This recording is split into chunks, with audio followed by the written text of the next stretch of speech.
Donc aujourd'hui, nous allons visiter la cathédrale de Chartres en deux temps.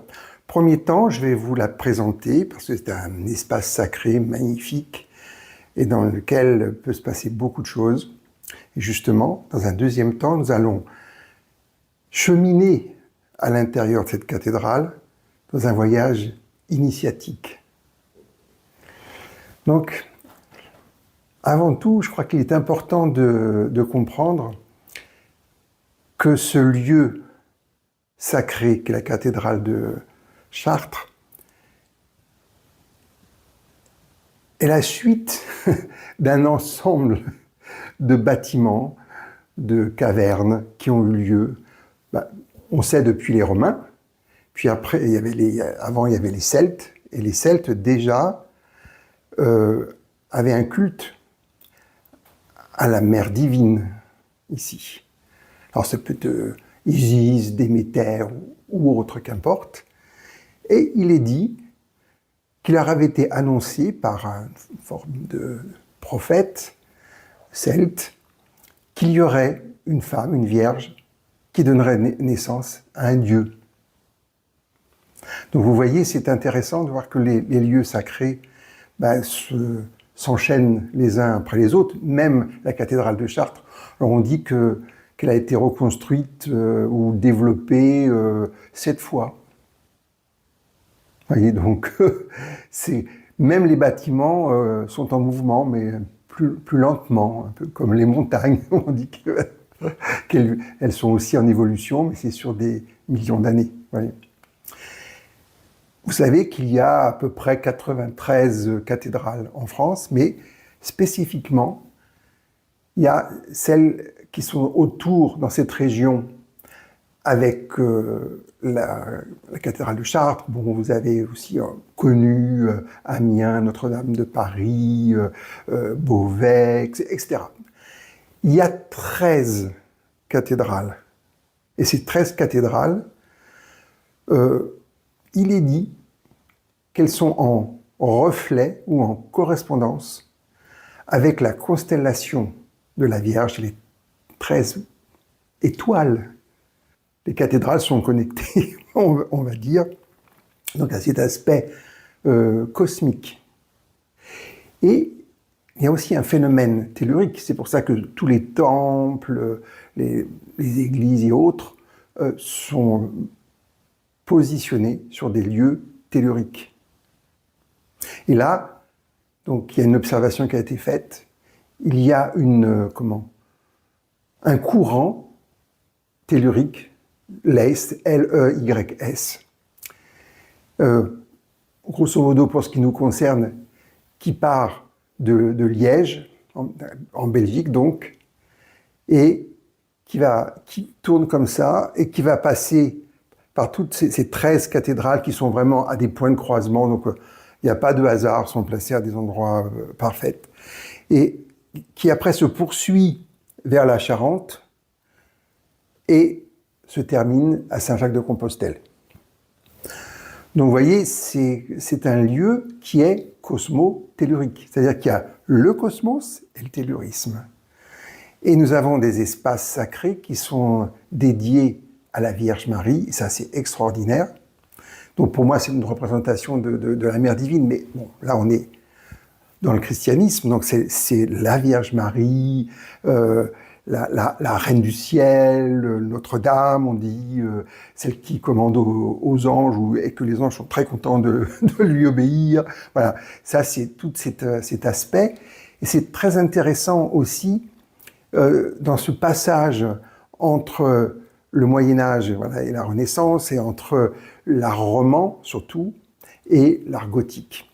Alors, il y a des années, j'avais fait tout un travail sur les abbayes, et j'ai découvert qu'il y a plus de 500 abbayes qui sont toutes aussi dédiées à la Vierge Marie.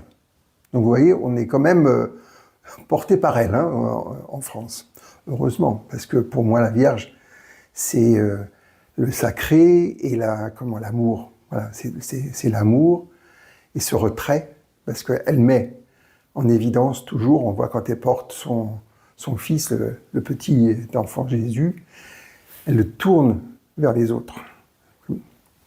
Donc, elle est retirée et présente. Et elle représente d'ailleurs la sagesse, d'accord? C'est pour ça qu'on relie à Isis et à Déméter, souvent. Alors j'avais vraiment apprécié le roman qui est dépouillé, qui est vraiment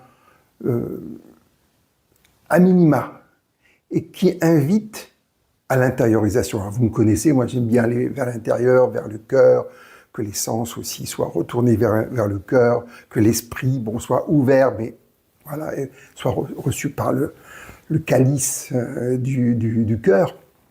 Voilà. Et donc, j'avais fait tout un travail, et j'avais mis une belle musique d'Hildegard de Bingen qui correspondait. Puis après, j'ai dit, bon, il y a le gothique flamboyant.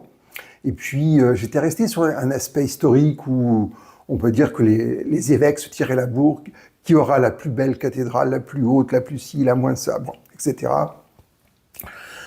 Mais ce qui est clair, c'est que cet espace dédié à la Vierge Marie, c'est un espace aussi de transformation, de transfiguration et d'élévation. Parce que quand vous rentrez dans la cathédrale avec tous ces vitraux, avec ces rosaces qui illuminent la cathédrale, ça donne envie de s'élever.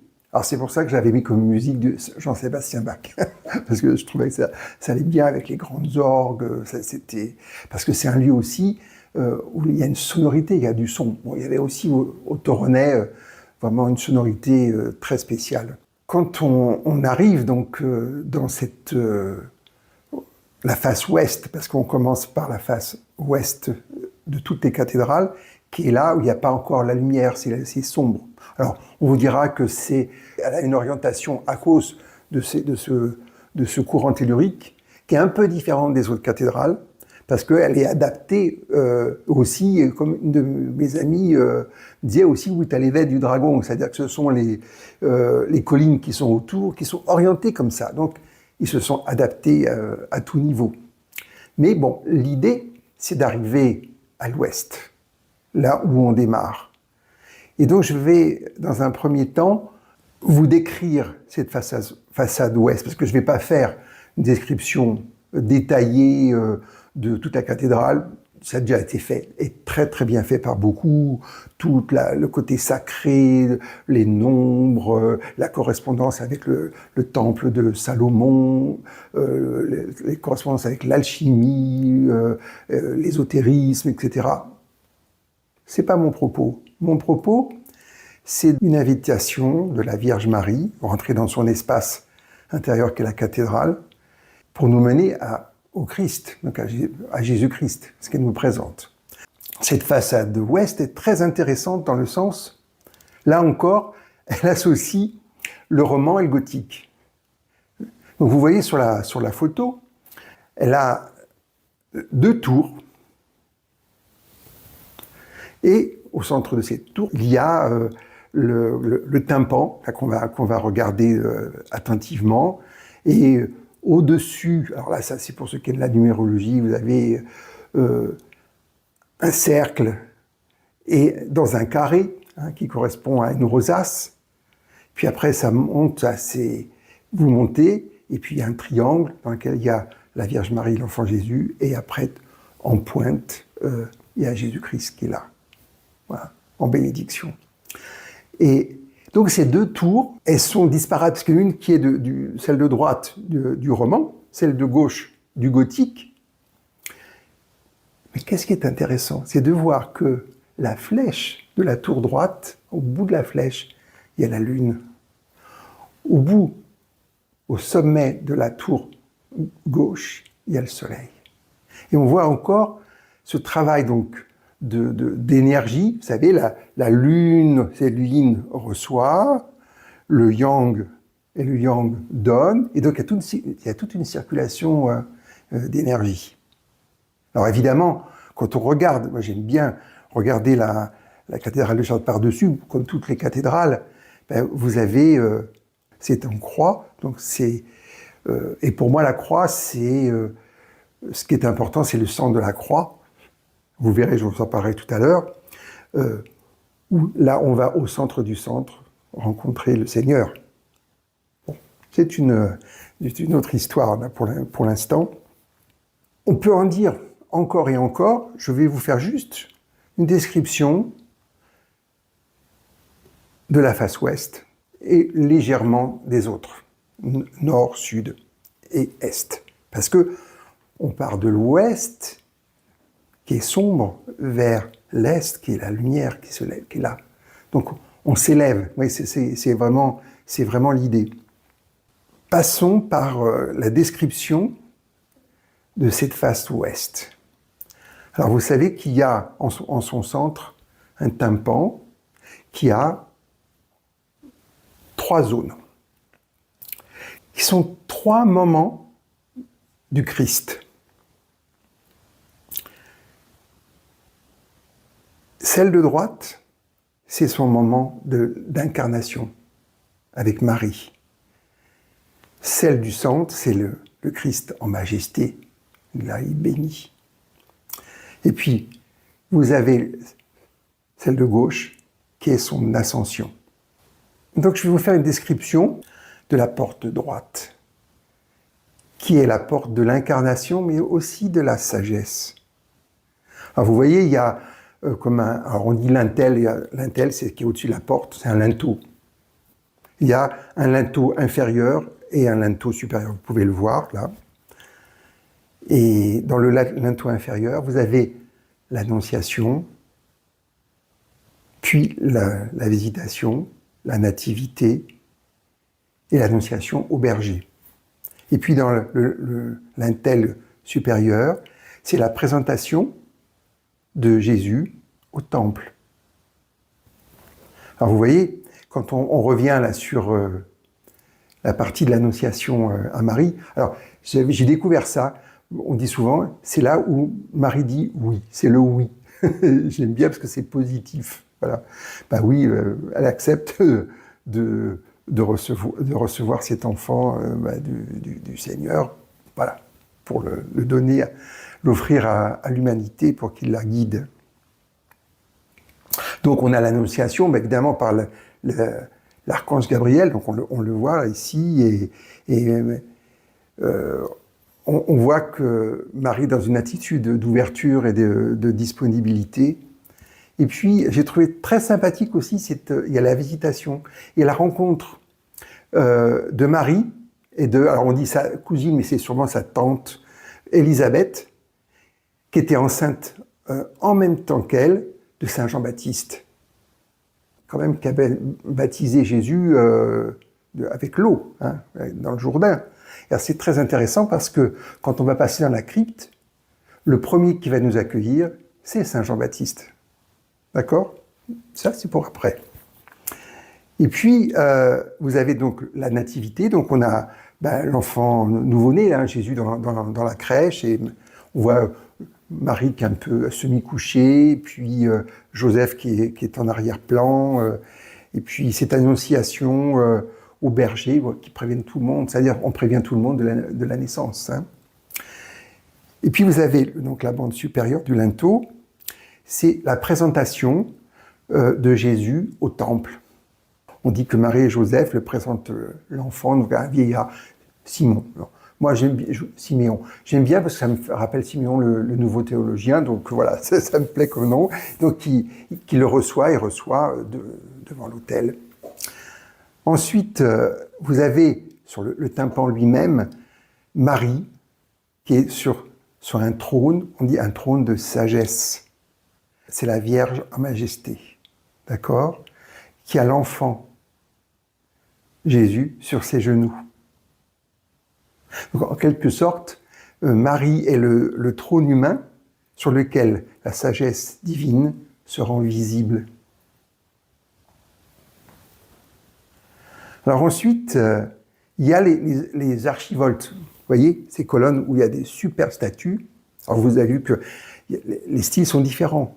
Il y a le style gothique. Et puis vous avez plein de représentations type romane. Donc c'est intéressant. Donc là, ils appellent ça les archivoltes. Parce que ce sont ce qui tient les voûtes. Vous voyez, voilà. Donc on va dire des moulures. Et c'est très intéressant parce que elle représente des personnages, hein, on parle d'Aristote, on parle, etc., qui représentent les 7 arts libéraux. Donc la grammaire, la rhétorique, la dialectique, la géométrie, l'arithmétique, l'astronomie et la musique. Parce que quand même, la cathédrale, c'est un lieu aussi, il y a le son. Il y a le son, il y a le silence que j'aime bien. On ira visiter le silence, mais il y a aussi le son. Il y a les orgues, il y a les chants, c'est magnifique. Et d'ailleurs, ça me fait penser au chant des anges aussi, parce que dans toutes les représentations, il y a les anges, et de tout niveau. De l'ange de base, qui tient la lumière, la coupe pour les parfums, au séraphin avec toutes les ailes qu'ils ont, toutes les représentations, donc au plus haut, qui sont au plus haut du trône. Dans les vitraux, partout, vous les retrouvez. Ils sont toujours là. Très intéressants, discrets, en retrait, mais présents.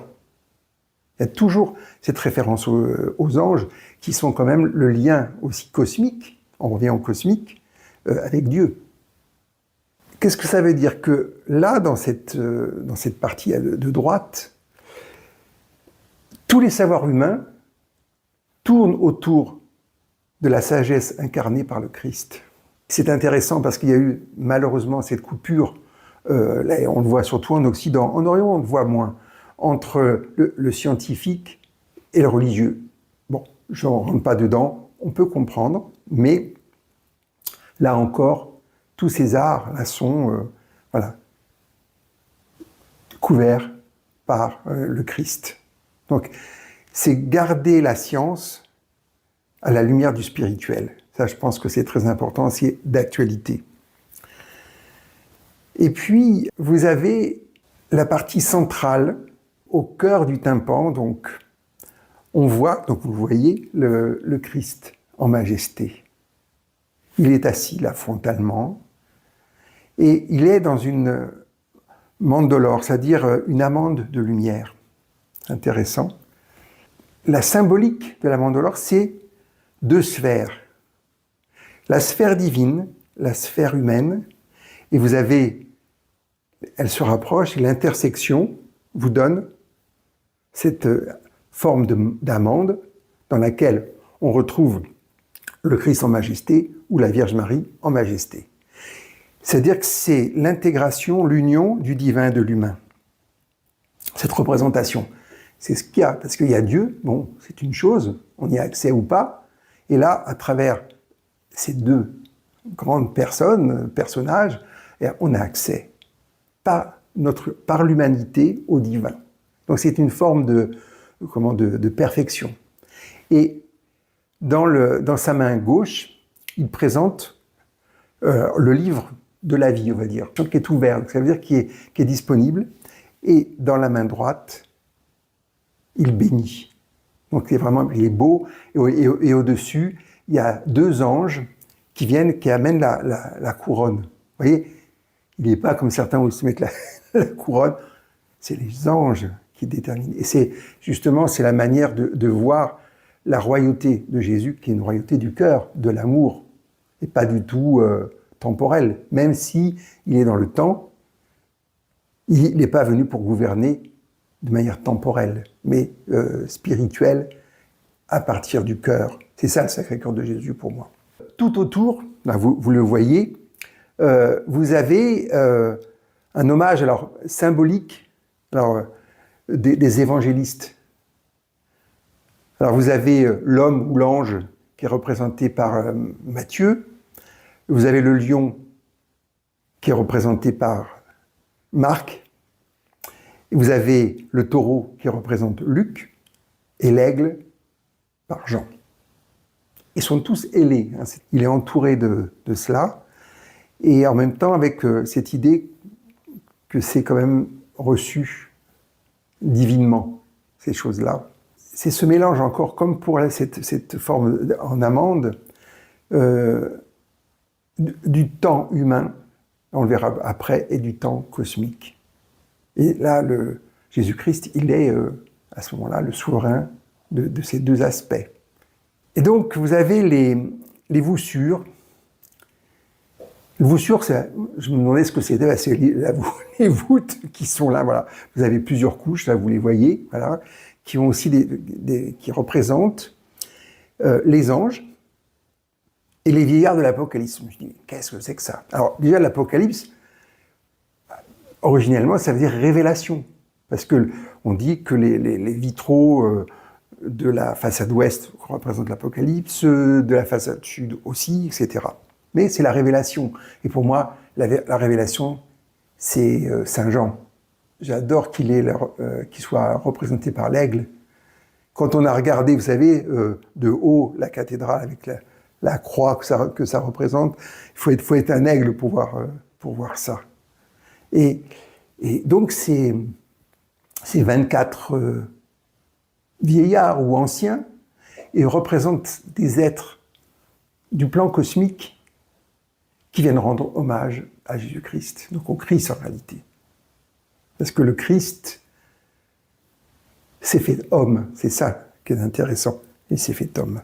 Donc ils viennent rendre hommage, donc ils sont présents. Ça veut dire qu'ils sont aussi dans ce temps cosmique, et ça nous dit qu'il n'y a pas que les anges, les archanges, mais qu'il y a d'autres êtres de lumière qui sont là. Ça, c'est une vision qu'a eu Saint Jean. Donc on a quelque chose de purement céleste. Et après, bon, on a les linteaux aussi. Le premier, le seul, il n'y en a qu'un à ce niveau-là, représente les apôtres qui sont là, qui sont témoins. Alors, on dit que à Châteaubourg, on a rajouté peut-être Enoch ou Élie, voilà, pour remettre un peu en connexion avec l'ancienne tradition. Où on dit aussi qu'ils sont des immortels. Bon, passons. On tombe dans l'ésotérisme là. Ce qui est intéressant, c'est de voir après cette troisième partie, donc qui est à gauche. Là, c'est l'ascension de Jésus. Donc dans ce tympan, il est debout sur une forme de nuage, entouré de 2 anges. Ça montre, voilà, comment il est toujours bien entouré. Et le corps, oui, c'est intéressant. Il est droit, il s'élève, comme ça. Mais les pieds sont sur ce fameux nuage. Et on sent qu'il fait là encore la liaison entre le ciel et la terre. Toujours. Même si, voilà, il va être dans son corps de gloire, parce qu'il va être ressuscité après. Et donc, il va amener le ciel sur la terre. Après, en dessous, donc, il y a la première partie du linteau, il y a des anges qui parlent. Alors, on pense que ce sont les apôtres qui regardent, qui ne savent pas où ils sont, ils se posent des questions, et les anges leur expliquent. Alors, est-ce qu'ils entendent les anges? Peut-être, j'espère, pour eux.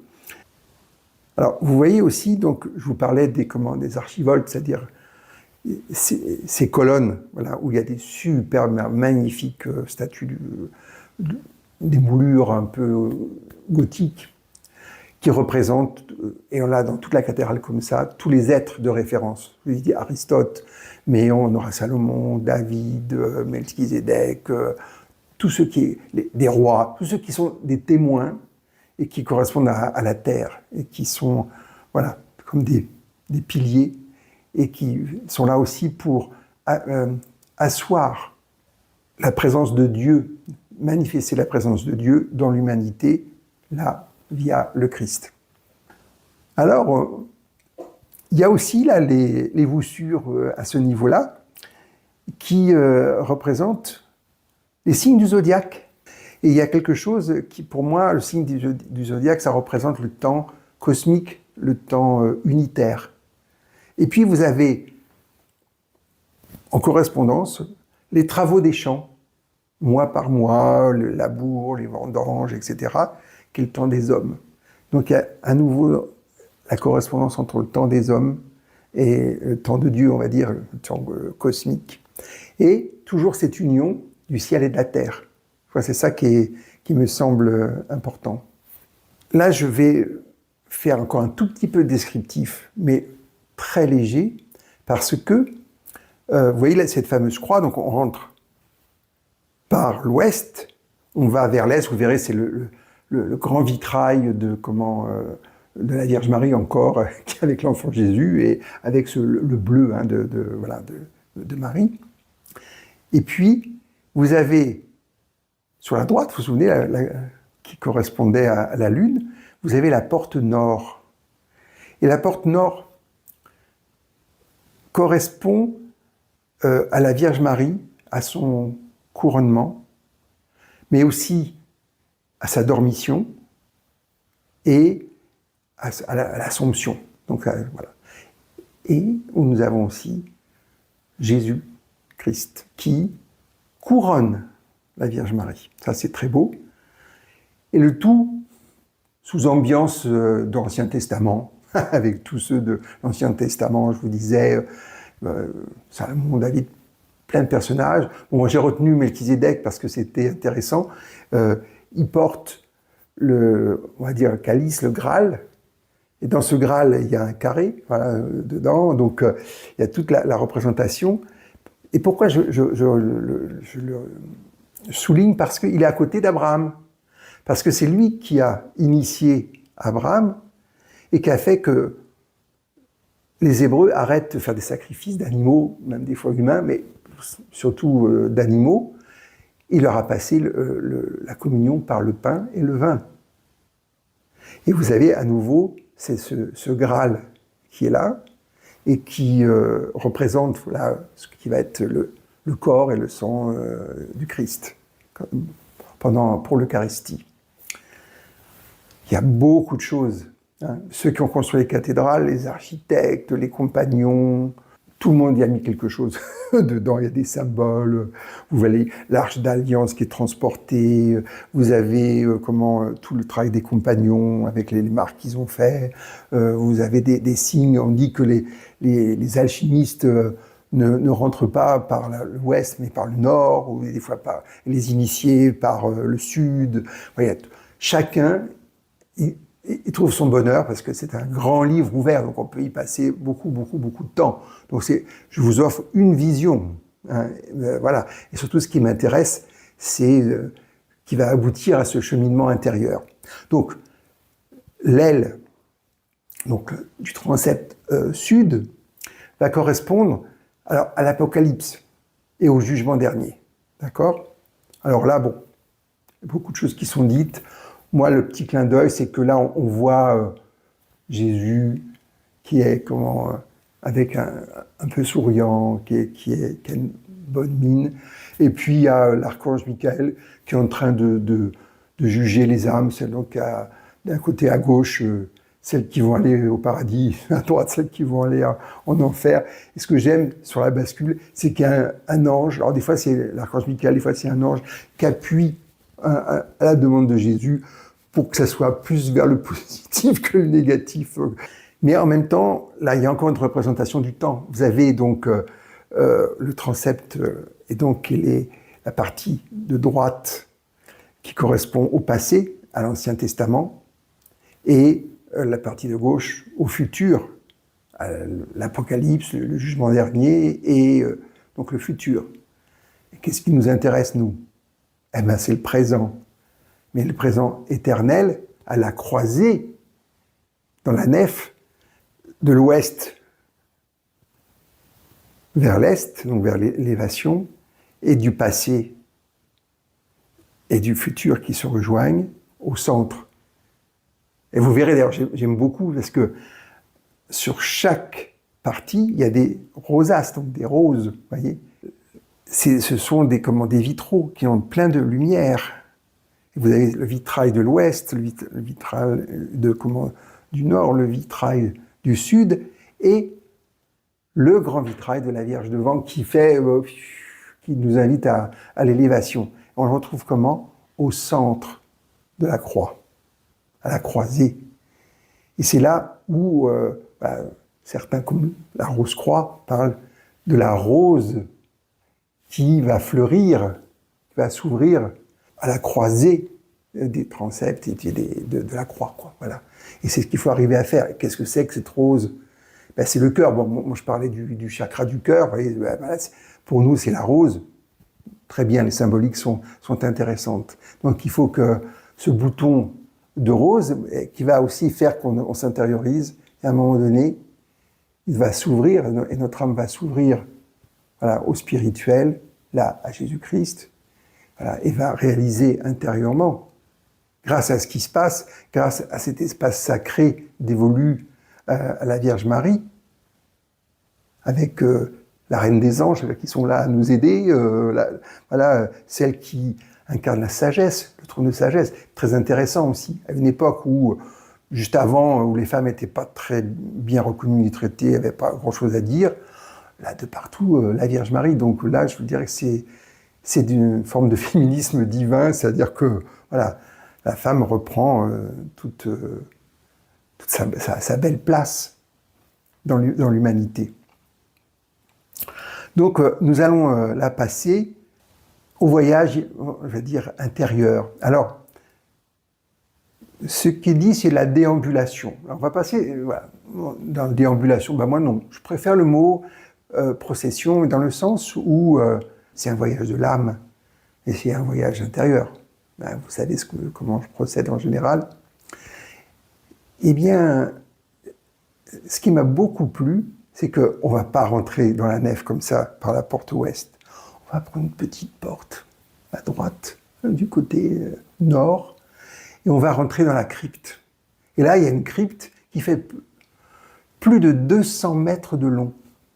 Des plus grandes cryptes, je crois la deuxième après celle du Vatican, je crois, mais voilà, énorme, qui invite, alors pour moi, vous voyez bien, à rentrer à l'intérieur de soi-même. Et là, pour commencer, il faut se mettre en esprit, c'est-à-dire pour les chrétiens, alors moi j'aime bien la prière de Jésus, la prière continue, qui va arriver à la prière permanente. Donc la prière, c'est Seigneur Jésus-Christ, Fils de Dieu, prends pitié de moi. D'accord ? Donc ça, c'est la façon, les chrétiens ils vont se signer, voilà, pour rentrer, mais vraiment au cœur de cette croix, donc le cœur du cœur.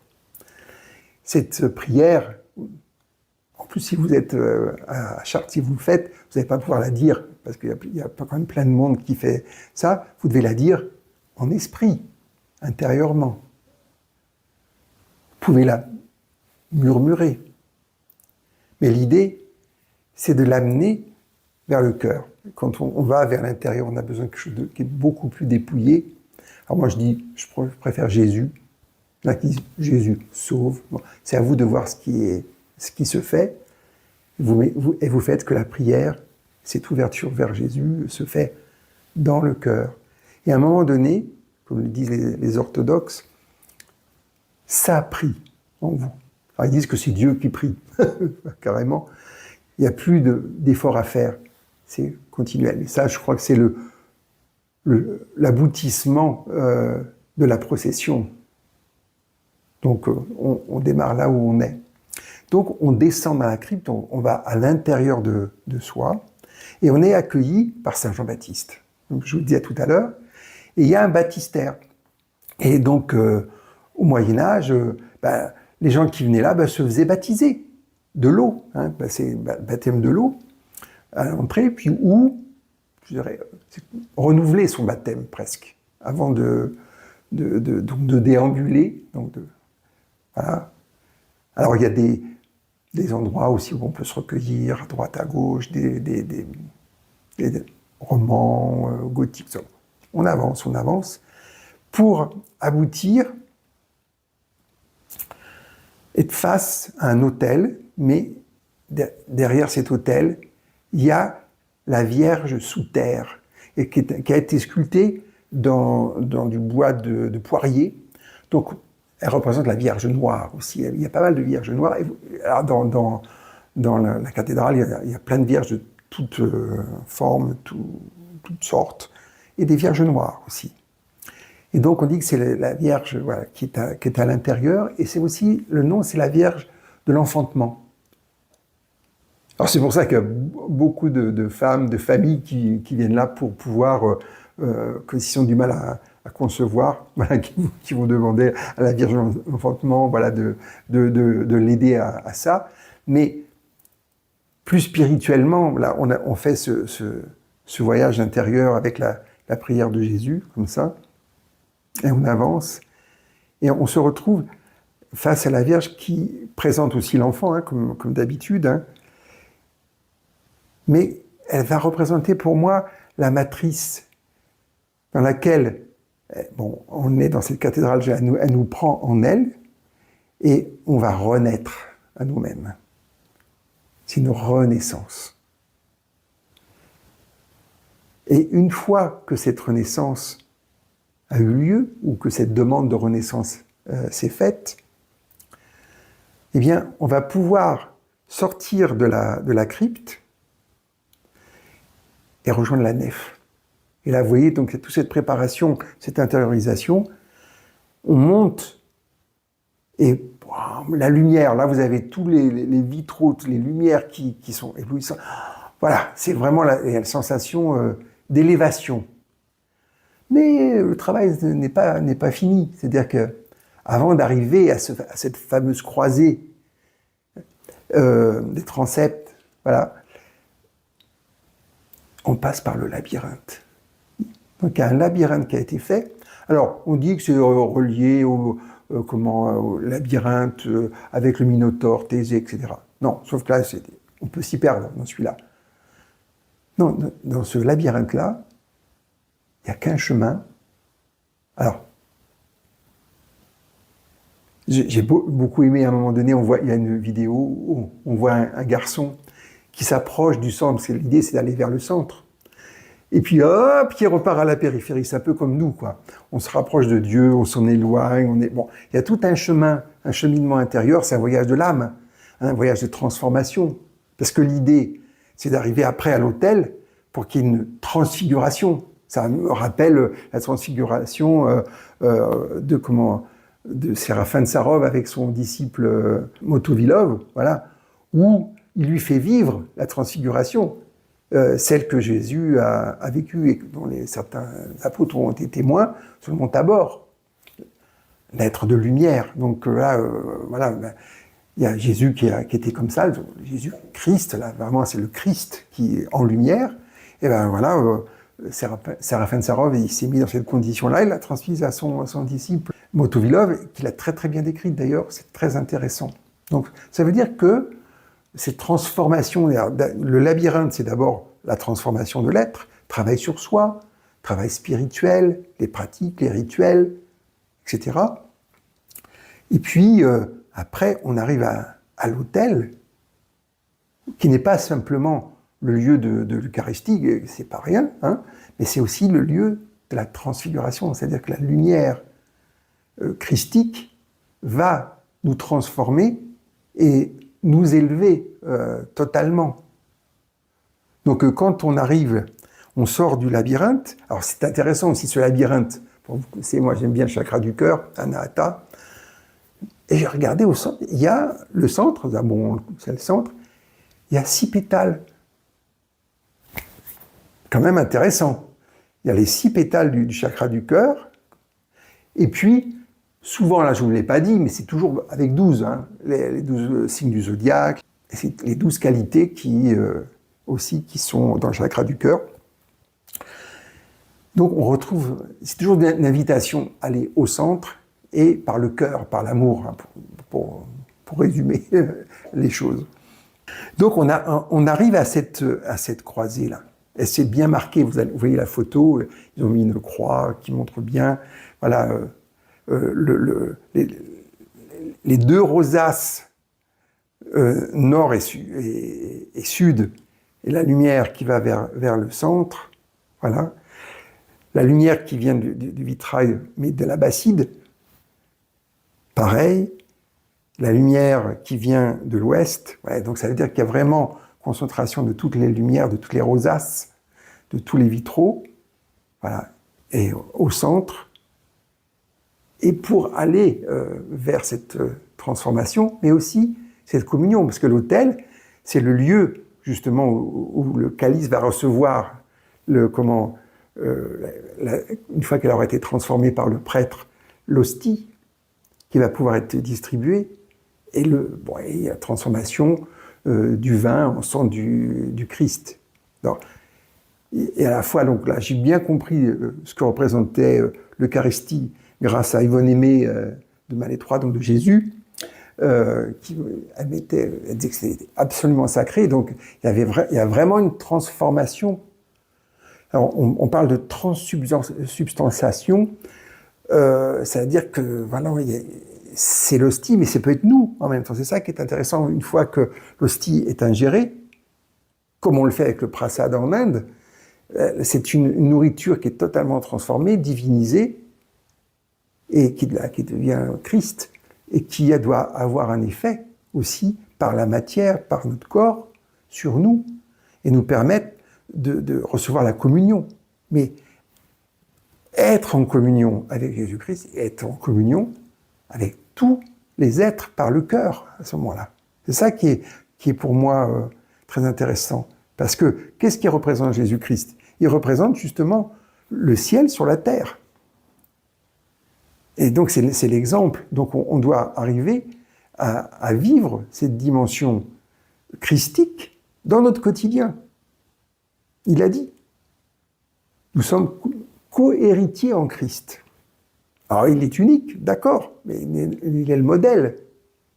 Et pour moi, l'imitation de Jésus, c'est ça. Et donc, après, on a tous les évangiles qui expliquent, qu'ils soient normaux ou apocryphes. Voilà, j'aime bien, je les aime tous. Thomas, celle de Marie-Madeleine, voilà, donne beaucoup d'aspects intéressants. Mais ce qui est intéressant, c'est d'écouter les homélies, d'écouter les psaumes, de voir tout ce qui a été dit, tout ce qui a été écrit dans l'Ancien Testament, dans le Nouveau Testament. Mais ce qui est important pour moi, c'est de vivre cette dimension christique, de vivre la présence. C'est ça la présence dont parlent les Indels. Être en présence. Et quand on est en présence, c'est là qu'il y a vraiment la véritable conversion. Et cette présence, elle est lumière, peut-être lumière profonde sans lumière peut-être, elle est vacuité aimante. J'aime bien le terme aimante, parce que vacuité, ça fait un peu peur, mais c'est ça.